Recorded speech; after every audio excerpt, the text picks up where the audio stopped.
день, дорогие подписчики «Кактус Медиа».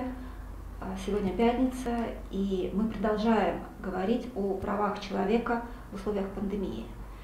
Тема нашего сегодняшнего эфира – право на своевременную и квалифицированную юридическую помощь в условиях ЧП, в условиях локдауна, в условиях пандемии.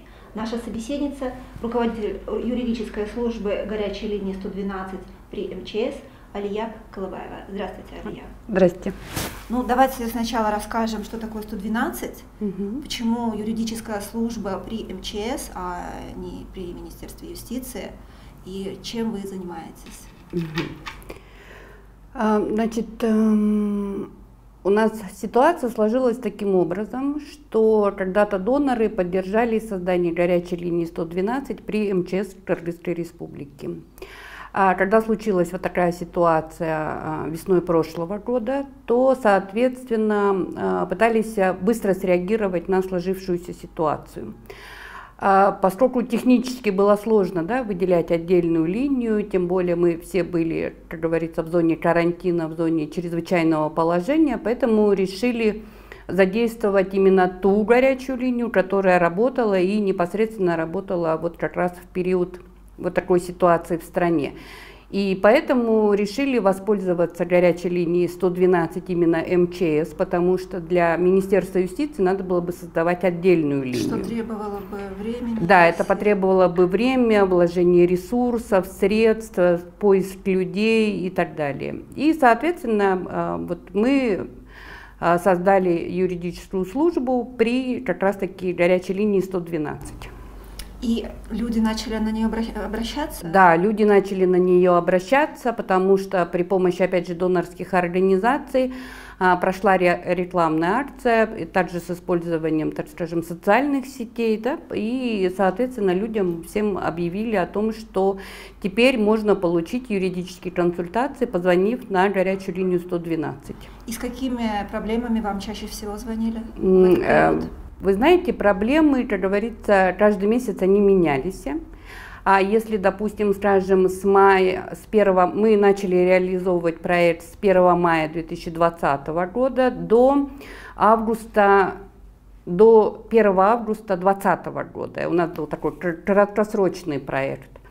И в основном как раз люди обращались по вопросам, связанным вот именно с пандемией. С чрезвычайным положением, да, с карантинными мерами. То есть, что можно, что нельзя? Да, что можно, что нельзя, вплоть до того, что вот был, так скажем, один такой интересный кейс. Значит, в семье, состоящей из нескольких человек, один оказался больным ковидом.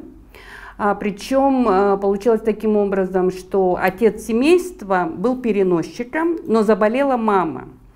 И вопрос состоял в том, имеют ли право принудительно госпитализировать, да? То есть вот юридически такой вот вопрос. Вот спасибо Министерству здравоохранения, который вот на своем официальном портале вот как раз-таки размещал вот эти инструкции, и мы смогли при помощи них определиться, что да, в данном случае, если есть подтвержденный ПЦР, что человек болен, имеют право принудительно госпитализировать, а вот уже лечить, так скажем, принудительно, такого права, соответственно, нет, и мы девушку вот так вот проконсультировали. А вы только консультировали людей? Да, мы консультировали, вот немножко для ваших подписчиков расскажу, что у нас в Кыргызской Республике есть закон о гарантированной государством юридической помощи. Вот в этом законе юридическую помощь разделили на два вида. Консультационно-правовая и есть квалифицированная юридическая помощь, которая предоставляется по конкретным делам. Уголовным, там, делам о проступках, по гражданским делам, экономическим. Если консультационно-правовую помощь могут оказывать юристы, при этом они могут не иметь статус адвоката, но тем не менее являются практикующими юристами, им законом это позволяется. Что касается квалифицированной юридической помощи, то согласно закону, ну и не только этому закону, но и, скажем, Уголовно-процессуальному кодексу, квалифицированную юридическую помощь по уголовным делам предоставляют только адвокаты. По гражданским и по экономическим делам, благодаря Гражданско-процессуальному кодексу, у нас есть возможность предоставлять и адвокатам, и лицам, которые практикуют в этой области. Значит, вот смотрите, вот мая по август в основном спрашивали по пандемии. В основном были по пандемии, и в основном был вопрос связан как раз вот с кредитами. Это вот был такой, да, это был такой вот болезненный вопрос. И дело в том, что особенностью было такого, что руководство Национального банка своим, так скажем, банкам, которые обслуживают население, передал рекомендательное письмо о том, что вы можете отсрочить, там, скажем, выплату кредитов, как основного долга, так и процентов и так далее. Но, естественно, поскольку это письмо, да, то оно не имеет обязательного характера, и вот в этом плане были как бы непонятные ситуации. Мы объясняли людям, которые к нам звонили и говорили, что вот с них требуют выплату и кредитов, и процентов, а как им в этом случае быть. Ну и мы объясняли, что в этом случае надо письменно обращаться в банк, чтобы у вас в этом банке были следы ваших обращений. Очень часто вот наше население, и мы с этим столкнулись вот как раз в этот период, что делают устные заявления, а потом эти устные заявления мы, к сожалению, никак не можем, да, не можем ни подтвердить, ни они не могут сослаться. И вот у нас в ходе вот такой горячей линии было еще такой момент, что мы информировали население для того, чтобы вы потом в последующем могли доказать свою правоту, что вы обращались, что вы просили об отсрочке, то, соответственно, должно быть письменное подтверждение. И вот как бы вот в такой ситуации в основном как раз были вопросы, связанные с осуществлением предпринимательской деятельности. Вы помните, тогда очень многих позакрывали, и из-за этого люди остались без заработка, и не было возможности выплачивать проценты. Поэтому вот как бы в этот период были все вопросы, которые связаны вот с чрезвычайной ситуацией. А были ли и вопросы по выезду, наверняка, и выезду в основном? Застряли люди? Да, в основном, вот мы уже как бы с вами предварительно об этом говорили, и я для ваших подписчиков расскажу. Дело в том, что у нас на горячей линии работает 6 операторов, из них 4 оператора консультируют на русском языке, 2 оператора консультируют на государственном языке. И был один оператор, который у нас владеет достаточным уровнем английского языка, но вот за этот период, а мы уже работаем с 1 мая по сегодняшний день, не было ни одного, так скажем, обращения иностранцев из дальнего зарубежья. В основном к нам звонили иностранцы ближнего зарубежья, которые находились здесь. Это Казахстан, Россия. Это Казахстан, это Узбекистан, это Таджикистан. Вот про россиян я вам точно не скажу, но, по-моему, вот россияне к нам не обращались, но, видимо, были люди, которые остались, да. И в основном и у многих сюда, вернее, эти иностранцы, которые приезжали, у всех заканчивался вопрос, связанный с трудовой деятельностью. Да, то есть они здесь в основном осуществляли трудовую деятельность. И, соответственно, заканчивался период, и как им быть? Ну вот, опять же, да, ГРС тоже оперативно на это отреагировал. На своем официальном сайте они расписали все процедуры, связанные с продлением документов, и о том, что тоже дается отсрочка, что если человек вот в этот период остается здесь, то он может по окончании, да, по снятию режима чрезвычайной ситуации, может обратиться, и никаких штрафных санкций не будет.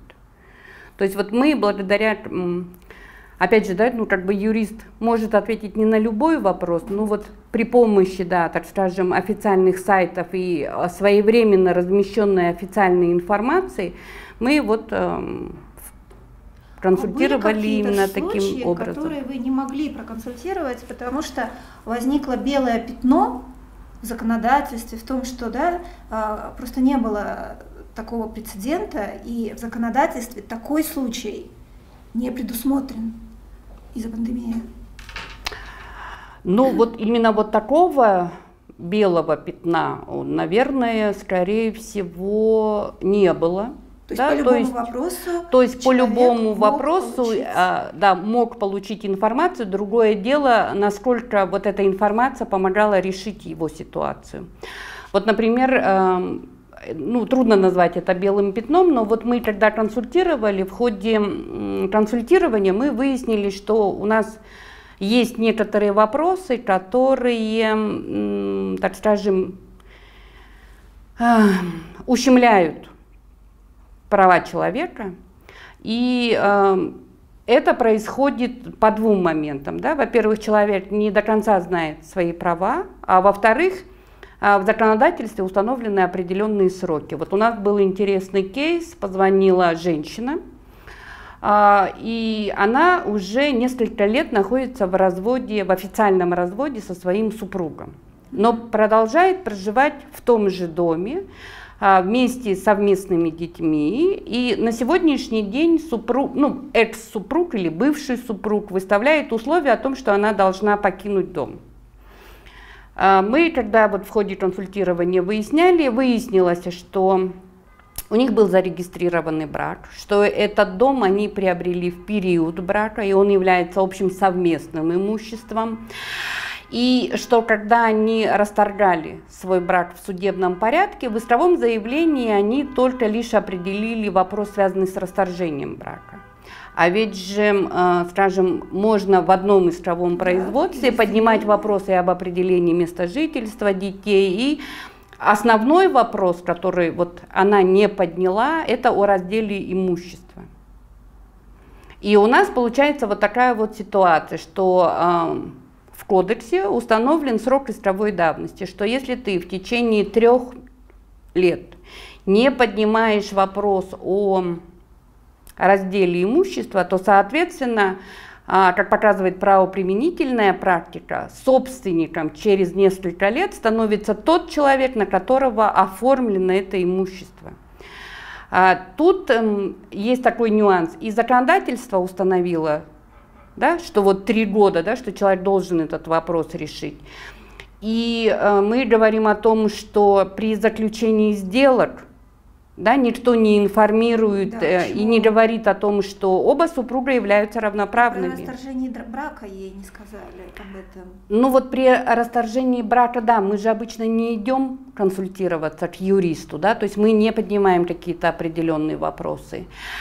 И получается, что вот при заключении сделки, вот когда они, да, покупали этот дом, ведь могли же их, допустим, ну, тот же нотариус, раньше была же нотариальная форма, потом идет госрегистрация в ГРС о том, что вы являетесь равноправными супругами, что дом может быть оформлен и на мужа, и на жену. Но ментальность нашего государства, на мужа, да, мы оформляем все на мужа. И получается, что муж вот в этой ситуации, в нашей, по которой звонила к нам девушка, женщина, она говорит о том, что он ей каждый день говорил, что мы завтра решим вопрос с разделом имущества. Мы завтра. И он вот так вот протянул 3 года. Опять же, вот в той же сделке, в том же договоре можно было бы указать о том, что это имущество является общим совместным. Для того, чтобы доказывать, мы должны нести свидетельство о браке. Сейчас уже это не сделаешь. Либо же тогда надо правоприменительную практику менять и оформлять долю каждого. Да, поскольку вот у нас в законе все-таки существует вот этот срок исковой давности. То есть есть несколько вариантов. Либо мы в законодательстве, да, вносим изменения, касающиеся этого вопроса, либо тогда мы должны правоприменительную практику, вот, оформление сделок, там, скажем, информирование населения, должны построить таким образом, чтобы человек знал, что если ты через 3 года после расторжения брака не сделал и не поднял вопрос о разделе имущества, то у тебя возникнут сложности. Ну вот смотрите, пандемия, во-первых, она сейчас еще не закончилась, потом, скорее всего, это, ну, наверное, не последняя пандемия, которую переживает человечество в целом, и наша страна в частности. И готово ли наше законодательство вот по звонкам, да, вот как по той консультации, которую вы оказывали, вот к этим рискам, к этим вызовам, или нам нужно дорабатывать что-то, вот с вашей точки зрения? Ну, с моей точки зрения, надо, наверное, дорабатывать, да, и вот я думаю, что и ваши подписчики со мной согласятся, да, что если мы будем смотреть компетенцию государственных органов, то все-таки, наверное, вот такое правовое консультирование, да, правовое информирование, это у нас входит в компетенцию Министерства юстиции. Что, может быть, лучше вот эту горячую линию, ну, так скажем, у МЧС свои функции, да, а вот именно горячую линию по юридическим вопросам, ну, вот должно вести, наверное, Министерство юстиции. Забегая вперед, скажу, что они этот вопрос прорабатывают, да, и поскольку все-таки, наверное, мы должны привыкать, да, жить в двух режимах, офлайн и онлайн, да, и быть готовы в любой момент перестраиваться, то вот я думаю, что если Министерство юстиции, так скажем, проработает этот вопрос до конца, то вот у нашего населения будет возможность, не выходя из дома, получить грамотную юридическую консультацию. А вообще наши ведомства, они готовы предоставлять информацию онлайн в том смысле, сейчас каждое ведомство старается иметь сайт. Они есть, но достаточно ли там информация? Ну, вы знаете, вот на ваш взгляд юриста. Вот мой взгляд юриста, ну, я сразу еще раз повторю, да, что это мое собственное личное мнение, и мы, к сожалению, с этим столкнулись, что те сайты, которые существовали на период вот 1 мая 2020 года, информация была не совсем актуальной. Да, то есть информация все-таки для населения, она должна обновляться, актуализироваться, смотреть. Я думаю, что, наверное, государственным органам следует задуматься в отношении выделения специальной единицы человека, который вот будет как раз работать именно с сайтом и с получением электронных писем. Допустим, мы столкнулись с тем, что в период пандемии очень многие госорганы ушли в режим онлайн. Но информация об этом, к сожалению, не на всех, так скажем, официальных порталах была. Вот они пишут рабочие телефоны. Но если человек, никого нет в офисе. Да, в офисе никого нет. Это вот один момент был. Я понимаю, что там, допустим, раздавать сотовые телефоны, ну, не совсем может быть корректно и удобно, но, по крайней мере, какую-то, там, скажем, какой-то номер телефона можно было бы выделить. Потом у нас есть особенность такая, что не все умеют пользоваться электронной почтой. Да? А вот они о том, что вот перешли в режим онлайн, оставляют единственный электронный адрес, на который вот рекомендуют писать. Это тоже не очень удобно, мы не знаем, да, сколько человек просматривает электронную почту, да, насколько они могут отвечать и так далее. Но сейчас я думаю, что раз мы переходим вот в такую двойную жизнь, я думаю, что госорганы должны об этом задуматься. А вот вы сформулировали как-то свои вот эти рекомендации, полученные из уже года работы на горячей линии? Мы своим партнерам, которым предоставляем отчет, мы указывали на те, так скажем, неточности, неясности, недоработки, проблемы, и направляли непосредственно донорам. Поскольку в наши полномочия, в наши компетенции не входит, мы отправляли вот такую информацию только лишь нашим партнерам. Понятно. А сейчас о чем спрашивают люди? Вы знаете, вот весь март месяц, или вернее, точнее, февраль и март месяц, мне хочется отметить, что все-таки уровень наших граждан поднялся. И в основном у нас было большое количество, так скажем, вопросов, связанных с подачей единой налоговой декларации. Сейчас? Вот в апреле уже нет, поскольку для юридических лиц срок был до 1 марта, для физических лиц был срок до 1 апреля. И вот люди заранее спрашивали о том, что надо ли мне сдавать единую налоговую декларацию, что мне за это будет, если я не сдам. Нам звонили госслужащие, которые спрашивали, что будет, какие последствия ожидают, что если я не сдам налоговую декларацию. Но это в основном те, кто впервые пришел на государственную службу. И вот тоже мы разъясняли. И вот как-то вот февраль и март вот как раз был наплыв по единой налоговой декларации. Ну, каждый раз вот меняется. Если, допустим, скажем, у нас очень много вопросов, связанных вот с заключением сделок, у нас очень много вопросов, связанных, ну, в период пандемии, это с наследством. У нас очень много было вопросов, связанных с семейным насилием, но по семейному насилию, как правило, мы не консультировали, а перенаправляли людей на другую горячую линию, где есть психологи, где есть представители социальной службы, которые могли вот оказать вот такую вот помощь. Мы в период и по сегодняшний день контактируем с двумя, так скажем, большими сообществами. Это вот Центр по координации гарантированной государством юридической помощи при Министерстве юстиции, потому что вот в ходе консультации мы выясняем, что у человека перспектива судебного разбирательства.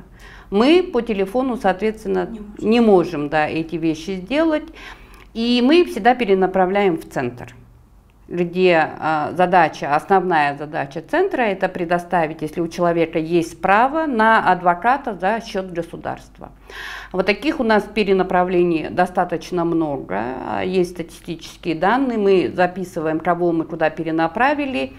И на сегодняшний день есть представители гражданского сообщества, они себя называют «Национальная сеть по гарантированной государством юридической помощи», то есть это большое количество НПО, разбросанных по всей стране, то есть задействованы все области. А ведь у нас на горячую линию звонили со всей республики.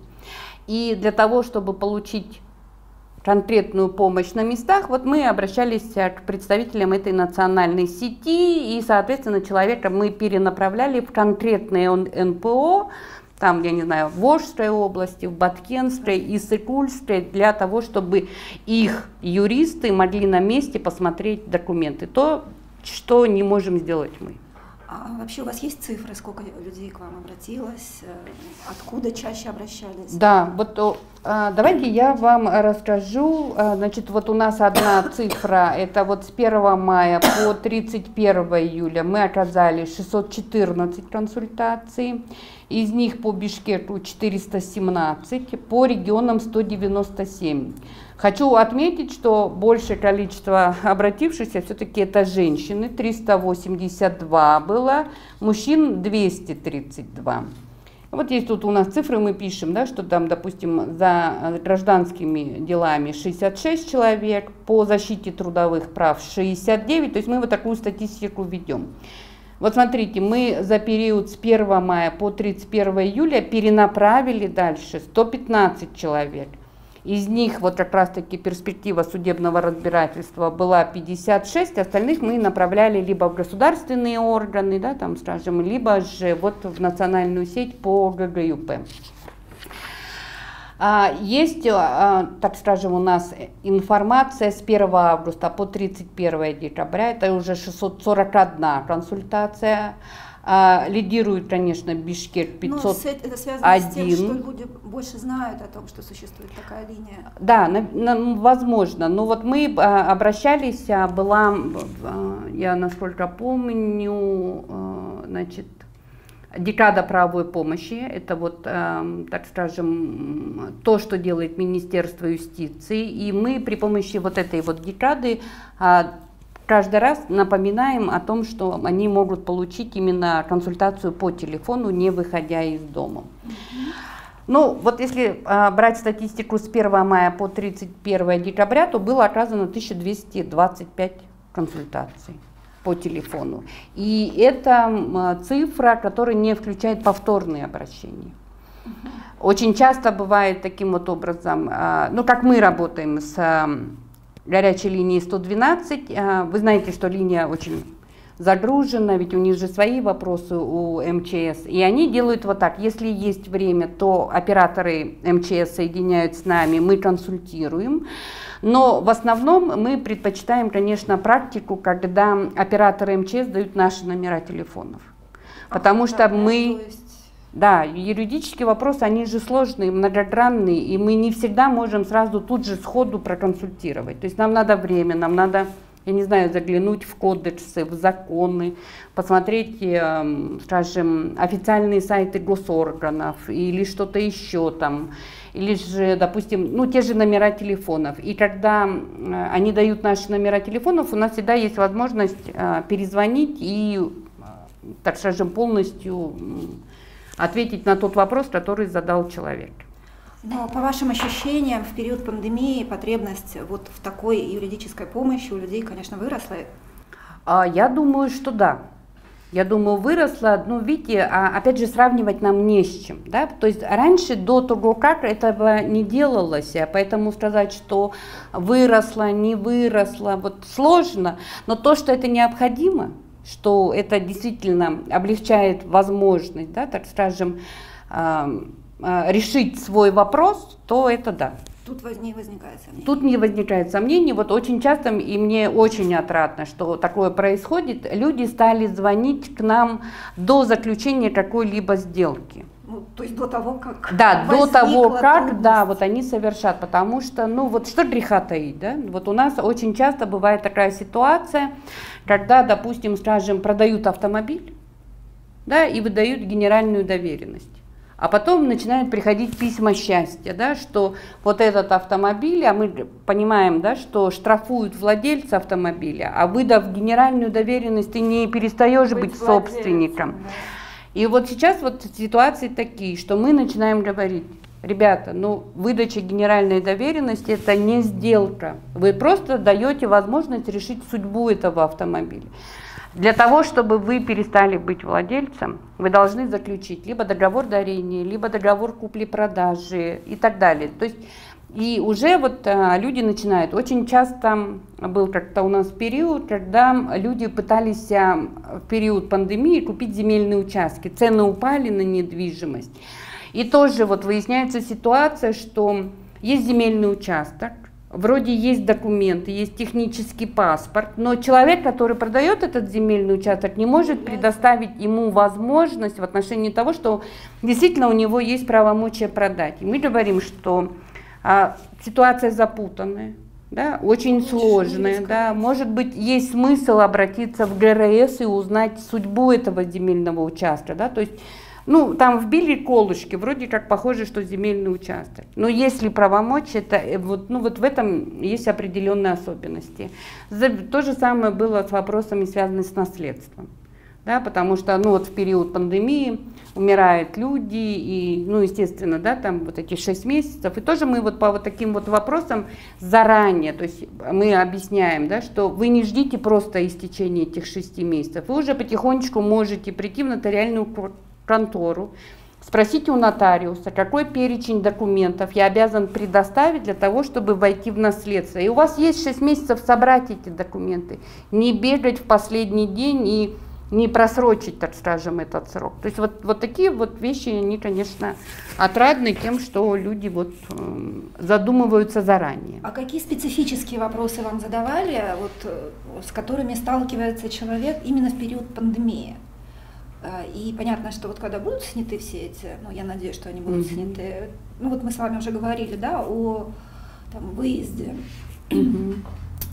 Вот еще вот я смотрела, у вас там есть трудовое право, да, то есть я думаю, что здесь тоже люди сталкивались с тем, что отправляли в неоплачиваемые отпуска и что-то. Да, такое. вот это было такое в отношении трудовых прав, когда людей отправляли в неоплачиваемые отпуска, и мы говорили о том, что неважно какой отпуск, оплачиваемый, неоплачиваемый, да, там своевременный, несвоевременный, объясняли, что согласно трудового законодательства вас никто не может в принудительном порядке отправить в отпуск, то есть необходимо ваше согласие, а вы уже сами там по ситуации решаете, согласны вы уходить, не согласны, да, потому что все равно объективная ситуация, она остается, и если действительно производство не ведется и нет возможности выплачивать заработную плату, то есть люди всегда решения принимают сами. Мы единственное только лишь говорим о том, что в законе указано. Что предусматривает закон?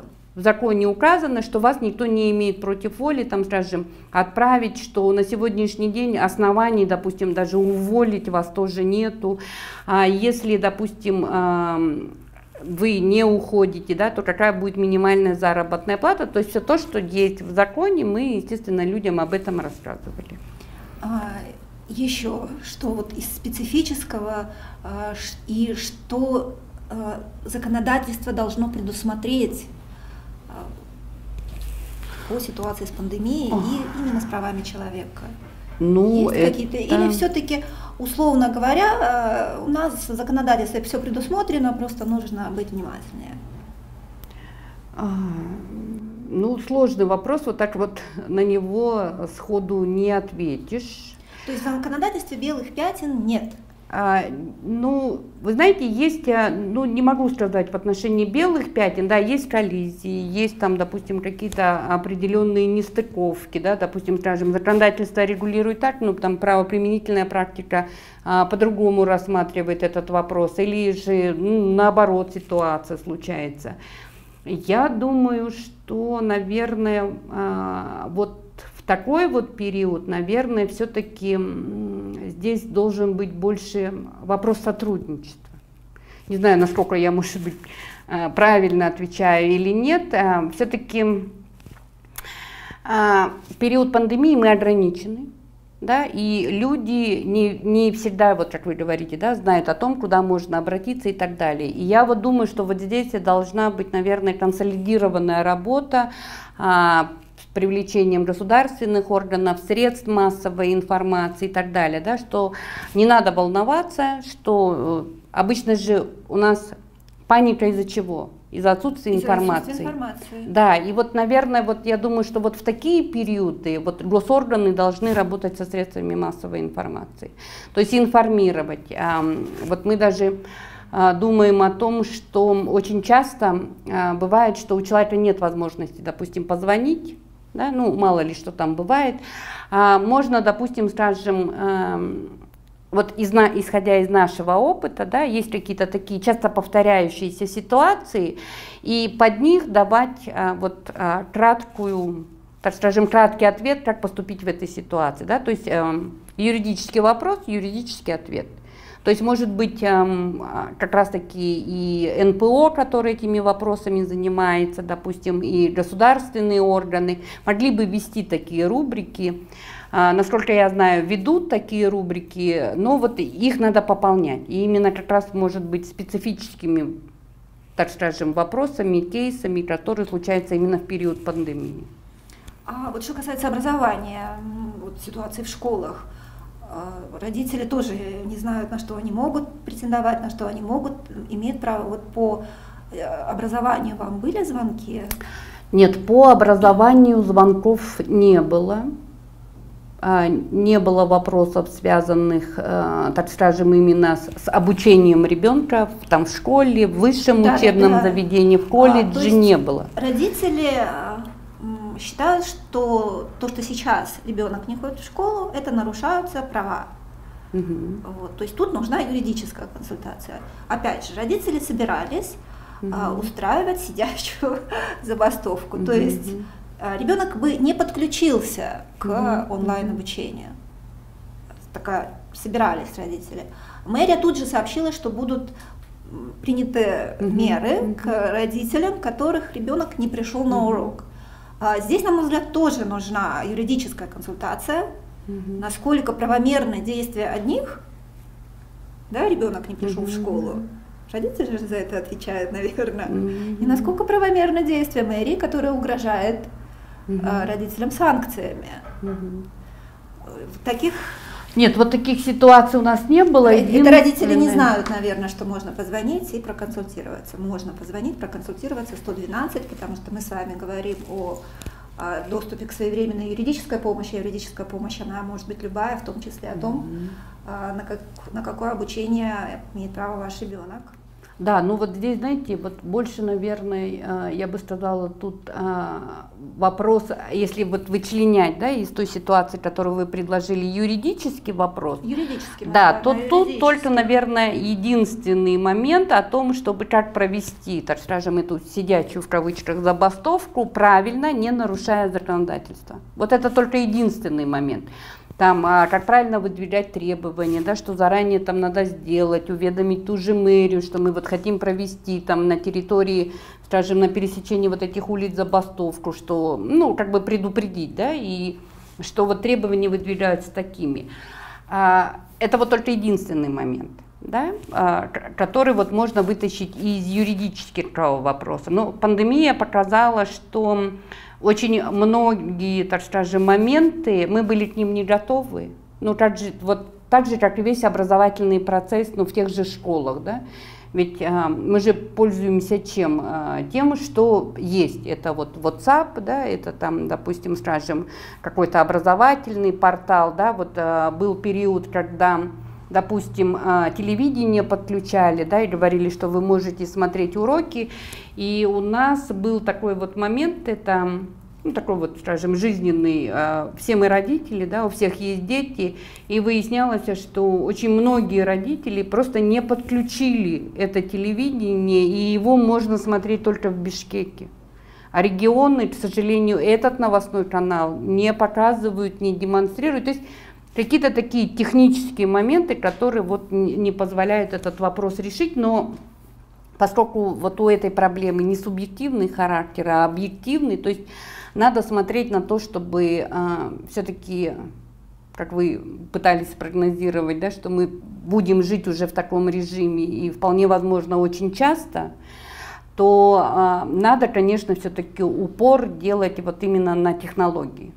Да, потому что без этих технологий мы никуда не продвинемся. Если вот, допустим, на сегодняшний день для горячей линии, да, МЧС достаточно иметь просто сотовый телефон, ты можешь проконсультировать, да, и, скажем, свободный доступ в интернет, где ты можешь посмотреть и кодексы, и, скажем, юридическую практику и так далее. Но что касается других вопросов, то это вот требует больше максимальных и ресурсов, и человеческих, и денежных, я не знаю, ну, всяких.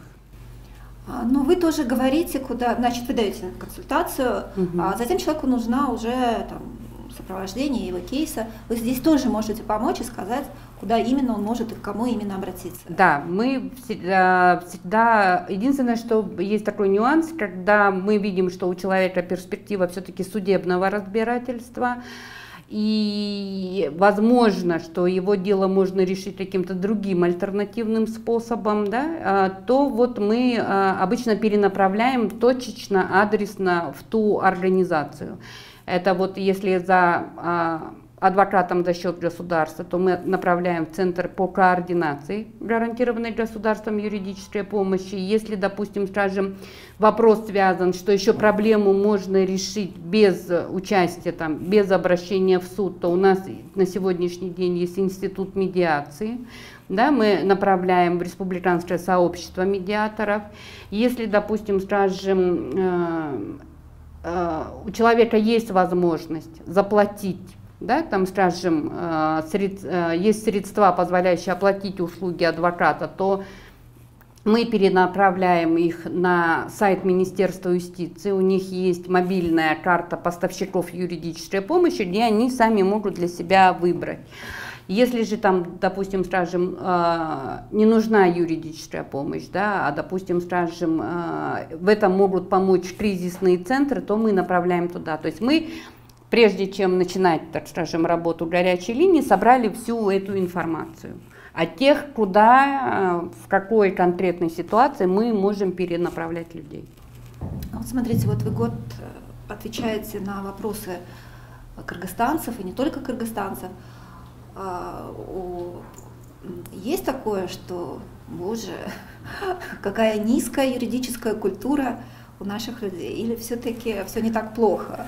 Вы знаете, дело в том, что, ну, во-первых, мы не имеем права оценивать, скажем, юридическую культуру людей, но я хочу вам сказать, что у нас все-таки не все так плохо. Все-таки население очень часто, в принципе, знает, что ему делать, а лишний раз просто хочет убедиться в том, что он делает правильно. Вот у нас просто были такие звонки, когда человек точно знает, что он должен сделать, но для того, чтобы удостовериться в том, что он прав, вот он позвонил к нам на горячую линию, и ему юрист говорит: да, вы двигаетесь в правильном направлении, сделайте вот так вот. Ну, а потом же, видите, мы с другой стороны тоже, почему эта горячая линия востребована и работает, потому что, ну, не каждый обладает юридическим образованием, да, не каждый подкован, не каждый в этом знает, и бывает, сталкивается с ситуацией впервые и начинает паниковать. Поэтому вот в этом плане, что вот удобно, когда ты можешь, прежде чем сделать какие-то определенные шаги, ты можешь посоветоваться. А вот были какие-то такие звонки, вот можете ли вы составить какой-то такой топ обращений, что вот это нужно сообщить вот как, нам, как СМИ, об этом должны знать все. Вот, например, да, что там, не продавать машину по генеральной доверенности, условно говоря, или да, там, что имеешь право, даже если квартира записана на мужа, то при разделе имущества, если брак зарегистрирован, то ты имеешь право. Вот какие-то такие вещи, которые, ну, о которых нужно оповещать людей. Ну, вот таких вещей очень много. Таких вещей очень много. Это вот можно брать любую отрасль права, да, и а вот в этой именно отрасли в условиях, давайте, права... пандемии подумаем, что должны вот точно знать люди, на что они имеют право, вот в условиях таких ограничительных мер, а на что не имеют права.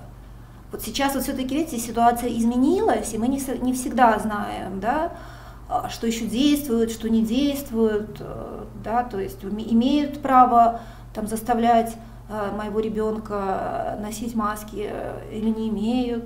Вот родители в этом тоже сомневаются. Ну, да, вот я согласна, что, наверное, опять же, это же полномочия государственных органов. Да, то есть, начиная там, скажем, с указов президента, распоряжения правительства, да, и, соответственно, правовые акты госорганов. То есть, вот то, о чем мы говорили, да, что все-таки эта информация, она должна актуализироваться.